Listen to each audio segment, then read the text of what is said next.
You know, when sometimes you have idle hands, right? You've got nothing better to do, right? So you're always looking for something to fidget with or play around with or do whatever, right? So you're always, just messing around. So in my case, whenever I have a bit of idle hands, got nothing better to do, kind of bored out of my head, nothing interesting, looking at charts is what interests me the most, right? So that's what I do. So, when I'm bored, I'll be looking at charts. So today I kind of went through the charts and I was looking at a few coins. So there's been a few people who have spoken about multiple types of coins, right? Like one of the coins they spoke about was Aptos, right? What do you think about Aptos? Someone was saying, what's your feelings about Sui? Now, as far as I'm aware that you guys should know, I did announce to everybody that I was in Sui on the day of launch, right? So Sui is there, right? So what do you think? And what's the thing? And so I kind of, because I'm free and I was like, I'm bored out of my head.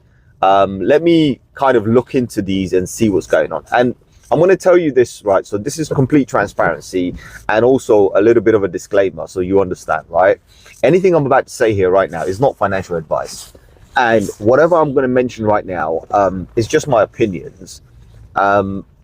And the calculations that I've done have nothing to do with the project. I don't care what the project is, right? I don't care what the fundamentals are. None of this matters to me, right? There's only one fundamental that I'm focused on is where are we right now, right? Are we on a bloody day or are we on a parabola day, right? So are we pumping or are we dumping, one or the other? So that's what I'm looking at. And then I'm looking at the long-term aspect. Like, for example, does it look like the sentiment is bearish for the next week or so, right?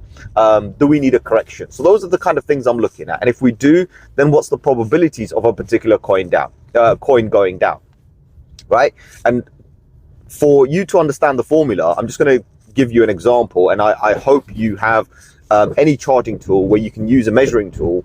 Go and do this and you'll understand exactly what I mean, right? So find a point on a chart, right? Find a point on a chart and, a candle, right? An existing candle on a chart and just measure it up, right? So measure it upwards and see what percentage it gives you, right? Now, what you'll find is, basically all the coins are the same anyway. What you'll find is on the way up, say you're measuring upwards to the wick, wherever you want to, you'll see, for example, 20%. Now, the very same candle, if you measure it down from that same top position and down, it gives you a different number. So the percentage 20% down is a lot more, right? That's what you'll find, right?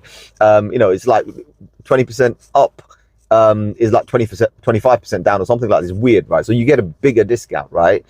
But of course, that's how the market works, right? So just keep that in mind. That's what I'm saying, right? That's all I'm saying. No expert advice here. Just me being me and telling you what to keep an eye out for. Sorry, I'm just trying to because I just updated my trading view on my car and I just want to quickly see, put a particular chart on to see what's going on, right? And don't worry about charts. I'm not going to talk about charts, right? Well, kind of, a little bit, but I want you to understand what all of this is about. So I'm looking at the market right now and I'm like, okay, BTC has been showing signs of weakness on the weekly charts, right?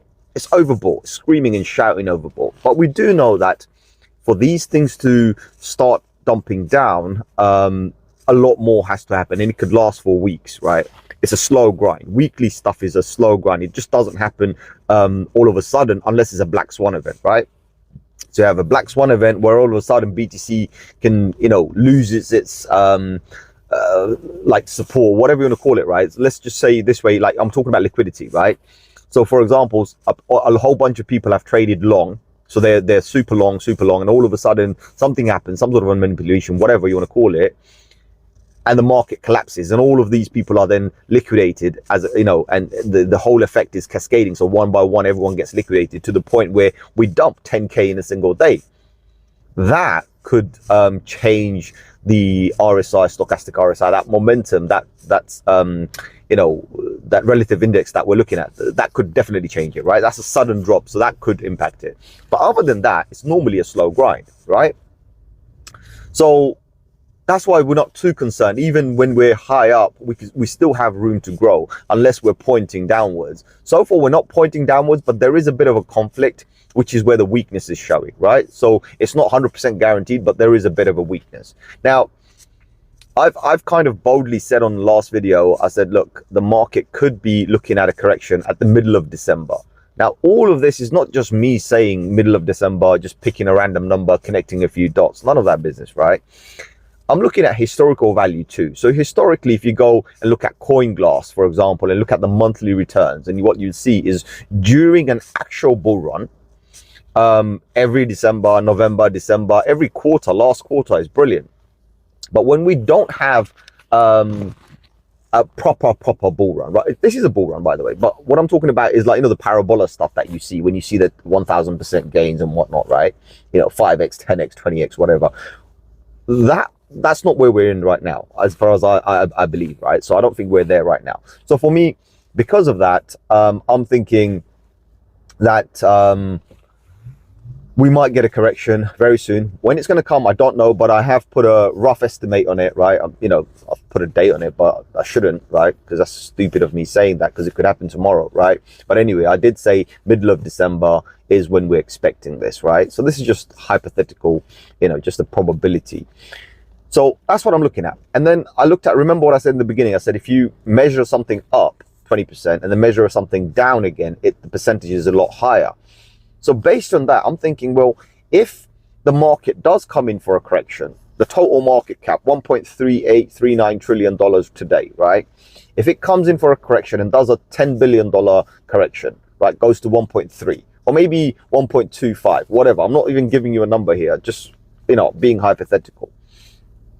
And it dumps, right? So we have this massive correction in the market, $200 million or maybe $100 billion, whatever, gets liquidated, right? People are wiped out, people are crying, sorry asses, because they've been trying to do leverage trading, right? They get wrecked. And then we get an opportunity. So the way I've looked at it is, I'm like, okay, let me have a look at some of these coins where people and like influencers and top guns are putting their energy into, right? Because obviously they want coins to pump that they're holding right now. And I'm like, well, you're holding, that's fine, that's a good thing. I like coins that are being held. But when it's on a pump, the probability of it dumping is far greater. So I would rather be interested in it when it dumps. So I've been watching a little bit of narrative all around the internet, the social medias and everything, and I can see people are talking about Celestia. Well, guess what? It pump, and then it dumped like there's no tomorrow. In fact, I was on CoinGlass looking at the historical liquidations for individual coins, and Celestia was one of them. And I'm like, wow. So people waited for the shorts to come in and they shorted it. So historical liquidations, that's what they got wiped out. So fine, I can see that. I can see where the open trades are, closed trades are. I'm like, okay, that's fine. You know, these are historical values, by the way. These are the liquidations that happened on the longs and happened on the shorts, right? So I can see what price points people were doing these things. Gives me a rough idea, right? So all I'm doing, just trying to guesstimate certain things. So I looked at that and I was like, okay, so if the market doesn't continue and decides to come in for a correction, then we can potentially pick these up 20-30% lower than what it is now. Right? We can do that. You've heard me talk about SEI, Sei blockchain, right? Now, Sei blockchain is quite, like, this is quite funny. So one of our members on Discord, I'm not sure if he said it on Discord or he said it on WhatsApp. I can't remember where he said it, but he said, am I having a lunar moment with Sei? And I think it was on WhatsApp. And I said to him, I said, no, actually, I'm not having a lunar moment. The funny thing is that looking back at it, this is more of a Solana moment, right? This is more of a Solana moment. And funny thing is Sei is designed, apparently, we don't know as of yet because we haven't seen the volumes come in because, again, it hasn't been pushed far enough. Sei apparently is competing with Solana. Wow, what a coincidence, right? So I feel it's close to Solana, all right? And it is competing with Solana, right? With the speeds and throughput and whatnot and this and that, right? Great, okay? They call themselves a layer one, great. And they are much more adaptable than Solana, right? So that's that for me, right? So that's how I looked at it. And then I was looking at other coins, like someone mentioned to me, Sui. And remember, I was, the day it launched on Binance, I was part of it, right? I was part of the Binance launch and whatnot. And I pumped and dumped a little bit. I ended up losing a little bit of money at the end as well. But that's not the point. The point is I'm still holding on to that bags, right? So I'm still holding on to those bags. And I'm thinking now, I'm like, okay, and I've kept it for a reason, by the way. So why didn't I dump all my Sui tokens when I had the chance to, right? In fact, I actually sold, so there was a friend who was in need of some money. And I had a little stash in Coinbase, right? At some ridiculously lower price. I mean, like half the price of what it is now. He needed some cash, a cash injection for whatever. I actually sold them and gave him the money. I was like, here, I'll just sell it and give it to you, right? Today, if I held on to that, that money would have been double, if not close to like 2.5, right? Think about that, right? But I'm not fast because I do have another stash, right? So I'm looking at that, I'm like, okay, so Sui, what is it about Sui? Well, Sui is pretty much a code, I wouldn't say, like, they used to be co-workers, right? So these guys who created Aptos, I don't know if you know about the history about Aptos, and Aptos is a great project. We all talked about it, right? It's got the marketing power behind it in order for it to continue pop, right? And I'm sure we're going to see some crazy numbers during the parabola, right? So Aptos is the old team of Diem, the one Meta Facebook wanted to do, right? The coin Facebook wanted to make, Diem. It's the same team, same technology. So they just, in my opinion, they just rebranded it to Aptos and boom, they launched it. And look where Aptos is right now, right? And Sui is the same people who worked on those projects as well. So it's another group, another team, but they also worked in Meta. Coincidence? Maybe, maybe not, right? They also got a massive cash injection, $300 million invested into them by venture capital and whatnot. You know, you got to wonder. So similar kind of a team, but I'm looking at the price and I'm like, okay, it hasn't really done much, right? It launched at a particular time where the markets were bloody, so it hasn't really done much. So does this have an opportunity to pump, right? Does this have an opportunity to go to $5, $6, $7, right? Let's just say Aptos price, today's price of Aptos, does it have a chance? I'm thinking possibly, but do I really need it to go there? No, as long as I can get it back to the original price when the day it launched, right? If we can get it to the high of the day it launched, that's good enough. That was technically the all-time high. So if I can get, that's enough, right? So I looked at that and I was like, okay, the opportunity is coming to me, because remember the dumps, right? And I'll give you a good example of the dump, right? I talked about Sei again, and there's a reason I'm talking about Sei, because I've been focusing a lot on that particular coin recently, right? And I'm not promoting it at all, but I just want to give you an example. I think it was day before yesterday, Sei pumped 30% in a single day. 30% in a single day, right? Apparently 30% in a single day. Anyway, then it dumped like 20% in a single day. But the price it pumped from was like 22, 23 cents. It pumped from there to like almost 30 cents. And then dumped back down to 22 cents or 23 cents, right? And you see that difference and they're like, okay, so we can do this in a single day. So when we're talking about great correction, that's the probability that I'm looking at. So some of these coins will give us 30, 40, 50% in a correction price. So if it does that, I want my dry powder ready because I want to be picking up those. Does that make sense, right? So that's what I'm looking at. So there are certain coins like Sui, Aptos, Celestia, even Pyth. Now, Pyth is a good one, right? So Pyth Network, one of our members, KR, he brought it to my attention. Now, I already saw it before. Funny thing is this is how it's funny, right? Okay. So when I go to TradingView, sometimes I don't have coins on my watch list. And you can go and check it out for yourself, you know, to verify what I'm saying is true or not, right?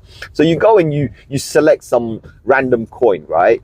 Or, you know, some of the big boys. So we're talking about big boy coins, right? So you're selecting that on TradingView. You're like, whatever USD, boom. And what you see is different exchanges come up. And then you see Pyth Network come up. So I actually have seen Pyth Network before. And this is completely my opinion, right? I don't know, you know, it definitely is a blockchain, definitely is a network, definitely is a chain link, a competitor built on whatever. I don't care. I'll tell you what I noticed, right? And what I thought, and I still think that as well, by the way. Pyth is giving us a data feed of this particular coin. Yes, there are some slight variations. I don't know why, but there are some slight variations. Sometimes you can go to different ones and the prices are not exactly accurate. Pyth is giving us a completely different price. Now, maybe Pyth's price is real, or maybe it's not, or maybe it's just lagging. I don't know, right? But I looked at it and I'm like, the feed you're giving me, the price you're giving me, well, CoinMarketCap is far more accurate than that. CoinMarketCap is already giving me that. It's got all the APIs, right? CoinGecko is already giving me that. So what are you really giving me? Okay, I understand when it comes to technology layer, right? So what Pyth is displaying to me is exactly the same as CoinMarketCap, like CoinGecko, CoinPaprika, whatever. Same nonsense, right? We're seeing the numbers, what the price is in that particular currency that we select, right? Whether we select USDT, we see it in USDT. Whether we select BTC, we see it in BTC, Ethereum, XYZ, right? So that's the whole thing. It's the same thing. It's just basically another API, right? That's how I looked at it. Okay, when we come to technology level, it's a different thing. Smart contracts that you program or we program, whatever we do, smart contracts do not have a mind of their own. So understand where I'm coming from. This is where Chainlink and all of that come in as well. Any Oracle services, right? GRT, XYZ, and GRT, I mean, it's currently 99% below its market all-time high. So that's something to think about, right? So anyway, the way I looked at it was, okay, technology layer is there. Now, technology layer, Link is, the competition is like, oh, it's slow, is this, forget all of that. I don't really care how slow it is. Link works, right? Link has proven itself to work. But yes, Link is not connected to everything, right? Link is not connected to everything. Probably something to do with tokenomics, probably something to do with the ecosystem, probably something to developers, just not enough integrations out there. Again, none of this matters to us. When we're looking at price action, when we're looking at making money, we don't give a damn about what the technologies, unless you want to basically marry it and sleep with it and keep it for the rest of your life. Good luck to you, right? Put a ring on it. So looking at Pyth, I'm like, okay, Pyth has partnered with 100 different ecosystem blockchains and whatnot, and it's pumping out the data. That's what it's doing. So smart contracts have the capability now to go and see multiple different prices, multiple different blockchains, and do the comparison in real time. And obviously it's a lot more faster, but speed again doesn't matter, right? But that's what's happening. Blockchains are now able to communicate a lot more accurately, all right? So I see a narrative there. I'm like, okay, so that means Pyth could potentially start pumping, all right? Okay, where is Pyth today? 39 cents. I'm like, okay, where was the launch price? Now, launch prices vary. Different exchanges show different prices. But when I looked at Pyth Network, its own Oracle and its own feed, 55 cents. That's what Pyth wanted, 55 cents. Currently 39 cents. I'm like, okay, it's about 30% below its market price right now. Looking at the red candles, yes, this is the lowest it can possibly be. Do I see a reset coming in? I think it is. But do I see this dump in the entire market also coming? Yes, I do. So what happens when that happens? Well, possibly we might get another further 20% dump. That will potentially be the lowest point for Pyth. And then when the market starts moving back up again, that's when I want to jump on. So I'm willing to spend time waiting on this coin. In fact, waiting on all of them, everything right now, waiting on all of them, because I'm not planning to just jump in and, go, whatever we're going to call it, kamikaze on it, right? I don't want to do that. It's going to be a strategy. So what I'm doing is I'm thinking about what's about to happen, what the chances are of a correction. So I'm kind of weighing myself. I'm saying, okay, there is going to be a correction. Don't know when, but it's definitely going to come. When this correction comes, maybe we might get a 10%, 20%, 30%. I would definitely be expecting a 30% at least, right? So if we get a 30% correction, then the alts or the other layer 1, layer 2, whatever blockchains we have potentially may get a slightly bigger one, if not the same, right? So let's just say the same, right? So if BTC dumps by 30%, then we're expecting the others to dump also by 30%. Let's just be fair, right? 30%. There's no rule saying they can't dump 30% or even less, right? So 30%.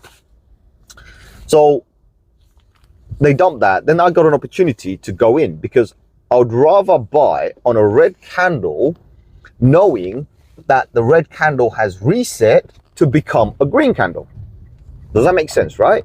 Now, the rule I'm setting here for myself is if I buy on a red candle with the probability of the next candle being a green candle, and I'm talking daily, weekly, whatever, right?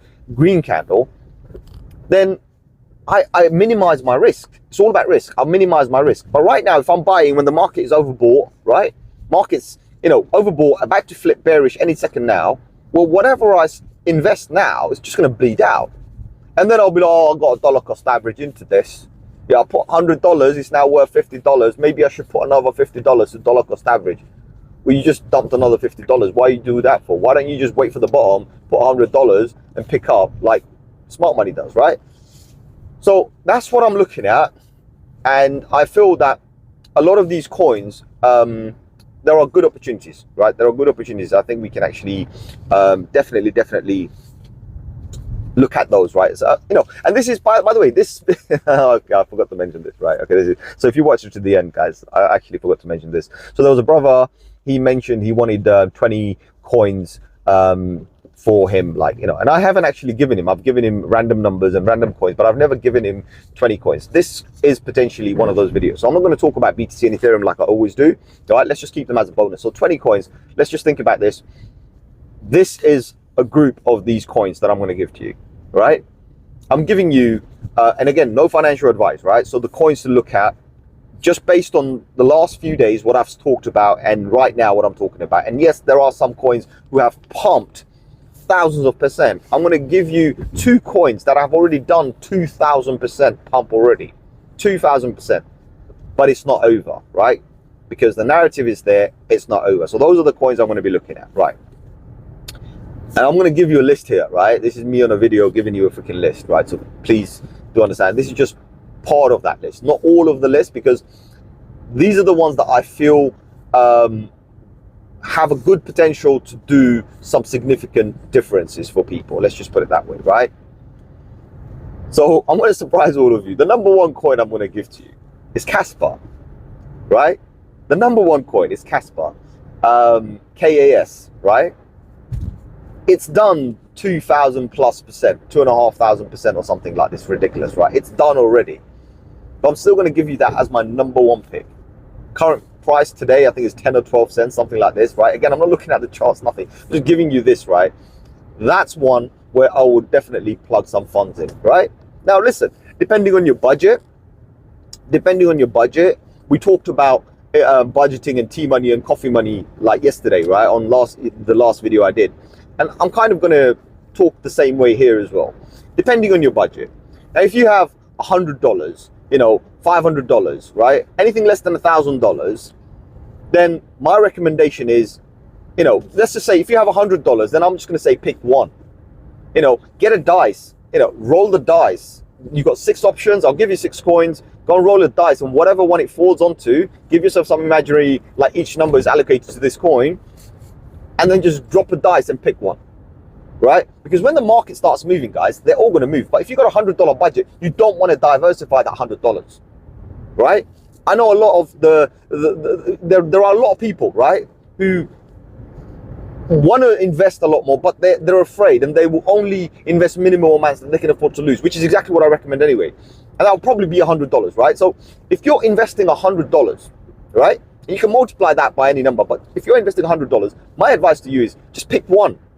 I'll give you 6 coins, pick one out of 6, right? If you're investing $500, I'll say pick 2, right? Get your dice, pick 2, right? So just use this dice system. Maybe it will help you. And of course, there's going to be like potluck, but ultimately, the coins I'm about to give you, they're all going to perform really well. In fact, they have a good future, in my opinion. At least I think they have a good future, because there is this competition aspect to these as well. And I think they're going to definitely pop, right?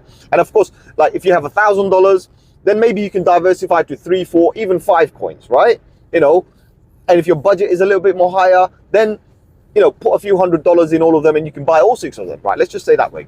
So I'll leave that with you, and you can multiply your numbers depending on your budget. So, but understand, when you have $100, if it goes up 10%, 20%, you're only going to make $10, right? If 2 coins pump 10%, 10%, then you're going to make a little bit more, and so forth. But in order for you to see the difference, what you don't want to do is have $100 and put them in 6 coins and they all pump 10%, but you don't really see much of a difference while everybody else is shouting and screaming, we're going to the moon, right? You don't want to do that. So, Casper, number 1 pick, Casper, right? Doesn't matter how many percent is pumped, I think it's undervalued right now. Because of the amount of users I'm seeing, because of the amount of interest I'm seeing, because interest is very important. Remember, people power. I don't care about the money, I don't care about the technology, none of that business. What I care about is how many people are holding it, how many people are interested in it. And that's the first thing that got this to where it is right now. It's a great blockchain, right? So Casper, that's number one I'm going to say to you. All right. And I'm thinking, by the way, before I drop my number two, I'm actually thinking, right? So that's number one. Number two, I'm going to shock you again. I haven't mentioned this entire season. Be ready to be shocked, right? Cronos, crypto.com. Crypto.com. Just look where it is right now. Look how low it went to and where it is right now. Look how much percentage it's already done. Do you think when the market recovers, Cronos is not going to pump? I guarantee you they'll find a way to pump it. Like KCS and XYZ, right? You know, all of these exchange tokens, they always find a way to pump. They always find a way to get people to lock their coins for some rewards and whatnot, right? To increase the value in some form or a manner. They always find a way. So you think when everybody's leaving them, they're not going to pump? Guarantee they're going to pump, right?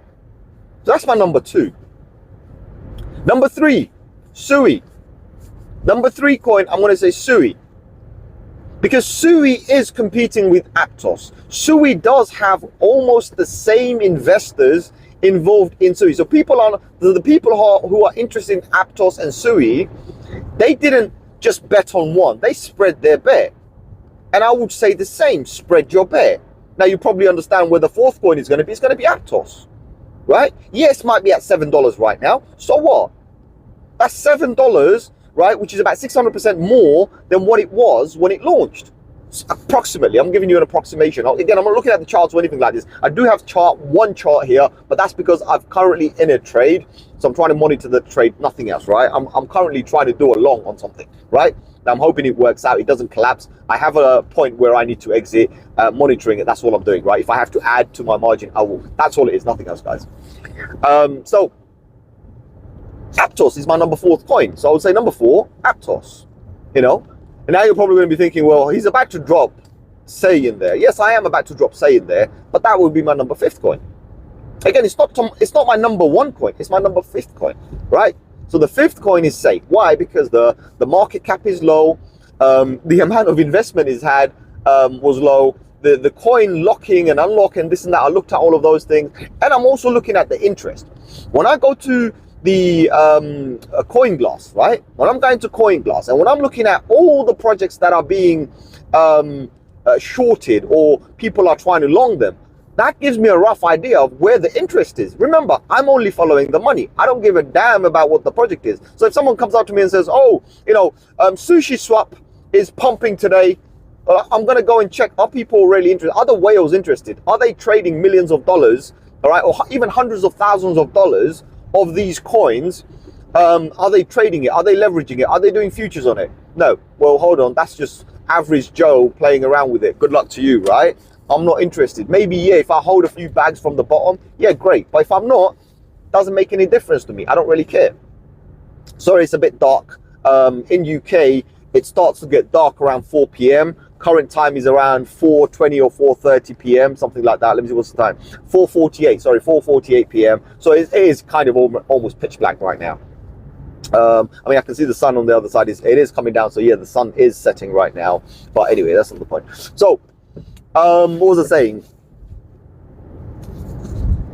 I was saying that Say, right? Say. So that's how I looked at it. I was like, okay, I'm looking at the money, I'm looking at the funding, I'm looking at who's interested, I'm looking at who's not interested, I'm looking at CoinGlass, I'm looking at the traders' sentiment, right? Trader sentiment for me is very simple. What are people trying to long? What are people trying to short? How much are they trying to long? How much are they trying to short? You know, if somebody's put $1 million worth of a long, there's a reason. That's a whale. I want to follow that whale. If someone's put a few $100,000 of long, I want to follow that. Or a few $100,000 worth of short, and I see an equilibrium, I see 50% on short, 50% long, then I'll be like, okay, I need to wait to see which side wins.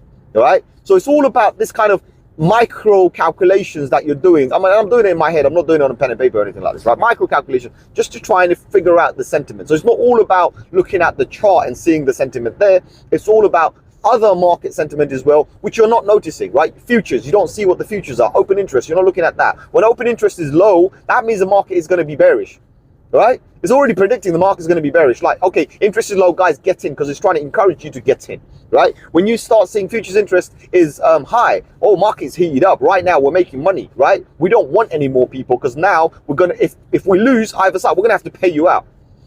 Understand these kind of things, right? So I'm just giving it the simplest way, guys. So that's what I see, right? So that's, you know, for me, that's how I'm looking at it. So these coins, I didn't just go to CoinMarketCap and select them.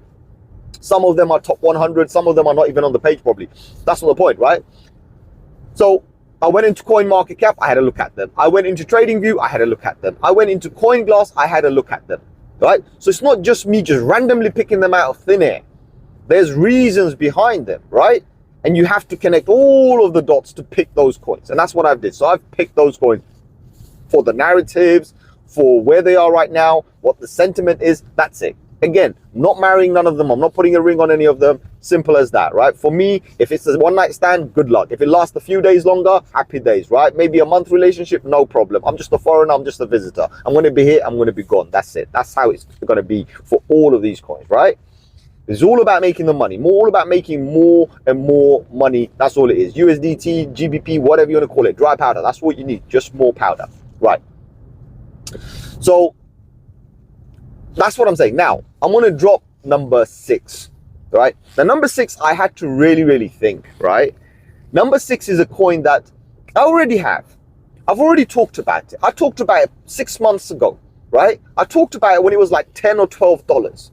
Right, I talked about it, and there are plenty more coins that I can add on, but not, you know, I'm not really thinking too much about them, because most people probably have a little stash sitting somewhere. Most people probably have $50, $100 laying around somewhere. So I'm not really that concerned, right? Because these are the narratives everybody pushes, right? And this particular one probably everybody's going to push as well, you know, because this is a coin that was designed to compete, like openly was competing with Ethereum, and it's different, very different, right?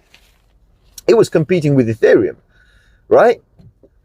And I'm talking about Solana, right? I'm just talking about Solana. It was designed to compete with Ethereum, even though Sei is competing with Solana. So think about that, right? One is competing with the other one. But Solana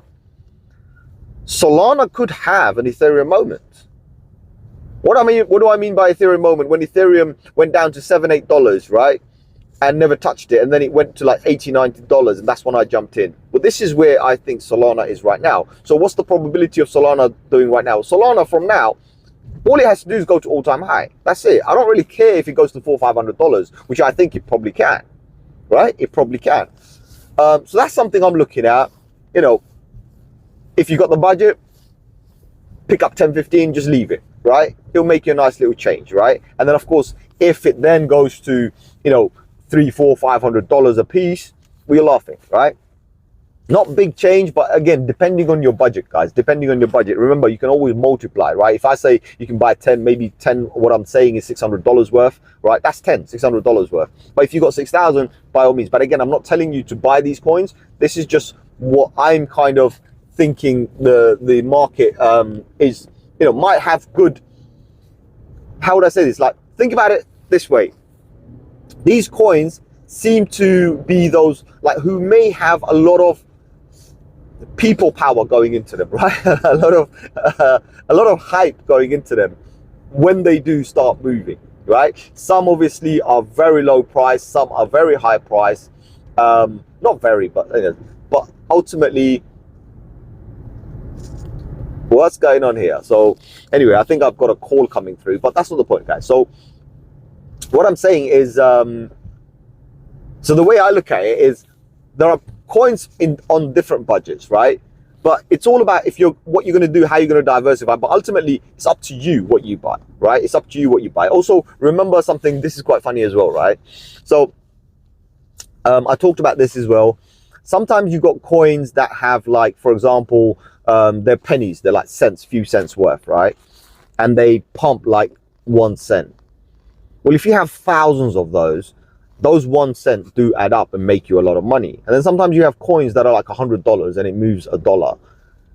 And because you have a lower quantity, you don't see as much of a movement or a gain, right? Does that make sense? So this is how I look at certain things. Sorry, I'm just stuck in traffic. I don't know what's going on. There's a whole traffic jam on the motorway. I'm actually stuck on the M1 motorway right now, which is stupid. I've never seen anything like it. So yeah, people are just trying to get in and whatnot. This is a motorway. I'm like driving, what, 2 miles an hour, right? Can you imagine this? But anyway, let's just get back into what we were saying. So those are the coins I'm looking at. Of course, there are other coins. Now, guys, there are other coins. This is just the 6 I'm giving you today, part of that list, right? Doesn't matter where they go to. I know a lot of you guys want to know, okay, you want that, you know, the hype thing, right? You want that dopamine. You want me to tell you that it's going to go to, like, as I said, like maybe $400 or $500. You want me to tell you that some of these coins are going to go to $6, $7, which are pennies right now. You want me to tell you, you know, how some of these coins might go to $5, $10, $20, $100, maybe even $1,000. You want that dopamine kick, right? I don't deal with that, right? I won't give you that. I'm just going to be real with you, because all I'm saying is just focus on where it was, where it is now, and the probability of it going back there. Even if it doesn't go there, look where you are right now, right? So a coin that was $100 currently today sitting at $10, right? And you bought at $10. Look at that and say, are you comfortable with when it goes to $50? Are you comfortable when it goes to $60? Can you cash out? Do you have the guts to cash out, right? Do you have the willpower to press that button and cash out? Because if you do, you're fine, right? You haven't lost anything. In fact, you've made, right? But if you then just sit on it waiting for 100, one of the things that's going to take over, like, it's going to be like you're going to be possessed, right? You're going to be possessed. I'll tell you this: when you pick something up for $10 and it goes to $100, $110, $120, you're possessed that you will not press that button. You will not press that button. You start, oh, it's going to go a little bit more. It's going to go a little bit more, right? You're going to do that. It's going to go a little bit more, unless you're a robot or artificial intelligence who can sit there and monitor 24/7 for as long as it takes. You're always going to lose money. Why? Because it's going to go up 110, 120, 130. You didn't press. Oh, it's going to go a little bit higher. It's going to go a little bit higher. And then all of a sudden, it's going to dump. All of a sudden, some idiot somewhere has decided to short the market, put a, you know, major leverage, and decided to manipulate, do whatever. And all of a sudden now, this market's dumping. Right, so the market's bloody and you've lost all of that, and then you'd be like, oh, I should have taken it. Hindsight, right? I'll be like, oh, you should have been taking it at you know, $120. You should have pressed that button, but you didn't because you were possessed. You didn't because you were possessed, right? So this is one of the things. You need willpower to be able to be comfortable and take money off the table, at least some of it, right? If not all of it, right? You need to be able to do this, because if you can, then you're laughing. If not, then you're just going to be funding but never taking anything. Yeah, as I said, there are other coins I mean, these are part of the list, and I'll give it to you now as well, but they're not important. These are just like, you just buy and forget, right? You know, Cardano, you buy and forget. Polkadot, you buy and forget, you know. Even BNB, I'm not even joking, BNB, right? I know I've dumped my BNB. A few other people I know have dumped their BNB. But these are coins that, if you can, you buy again. Now, you dump, that's fine, you make a little bit of money, but you buy again and you sit on it. So for example, you sold 10 BNB into another coin or for another coin, and then you made 20-30% on that coin with all that fund that you had. Well, ideally I would put it right back into BNB, and I would have a little bit more BNB than I started with. So, you know, just kind of that way. That's the strategy that I would do. So if I'm going to be selling my Ethereum to buy something, then I'm only going to be buying Ethereum back again, right? If I'm going to be selling BNB, then the same applies to me, right? So, you know, as I said, Cardano, Polkadot, looking at those. There are a few other coins. I talked about Celestia already, right? If I haven't, then Celestia is a coin that we need to also pick up. Celestia is definitely a good project, modular blockchain, something new. And that's another narrative that you'll see, you know, like we had the layer 1 or blockchains, or layer 2 or web3, these kind of narratives, the NFT narrative, right? DeFi narrative. Well, the new narrative now is going to be all modular. It's going to be modular this, modular that, because that's where we're moving into, a modular blockchain economy, right? and interoperability. Like, you know, so many different things, but that's what it's going to be. So just focus on that, and I'll come up with a few more projects. I mean, I can give you the whole 20 right now, but I think I don't have to. I think this 6, 7, 8 coins that I've given you is enough. The rest you can figure out, because what I don't want to do is give you my narrative. If you have watched it till here, you probably know, or if you've been watching me for a while now, you should know this, right? I'm not here to shill anything. I'm not here to diss anything. And I don't want you to follow my narrative. I always say, do your own research. It's very important. You have to do your own research, and figure things out for yourself. Just because I said this particular project is going to be good doesn't mean it's good. Just because I said I'm going to be selling my BNB and I have done it doesn't mean you should also do that. You know, just because I today mentioned that I'm going to be selling my Ethereum to buy something else and just to pump back into Ethereum doesn't mean you should also do it. You have to do your own calculation. Okay, let's give you a good example. You bought Ethereum today at $2,000, right? And Ethereum is pumped to 2,200 and it's stagnant. It's not moving anymore, right? And you make a decision. You're like, okay, I've made $200, like 5% or 10% on it, but it's not moving anymore. Well, maybe I should look at another coin which is pumping 20, 30%. That's fine. But you bought Ethereum at $100, right? You bought Ethereum at $100, and today you're sitting at $2,200. You can see how much money you've made. So for you, the amount of funds or the difference you made, you want to hold on to that because the market might pump, do whatever. You can do that. Necessarily, you shouldn't be selling. I wouldn't sell, right? But anything I've bought recently, I have pumped a little bit. So remember, when I'm hodling something and that's made significant amount of money, I'm always holding on to that.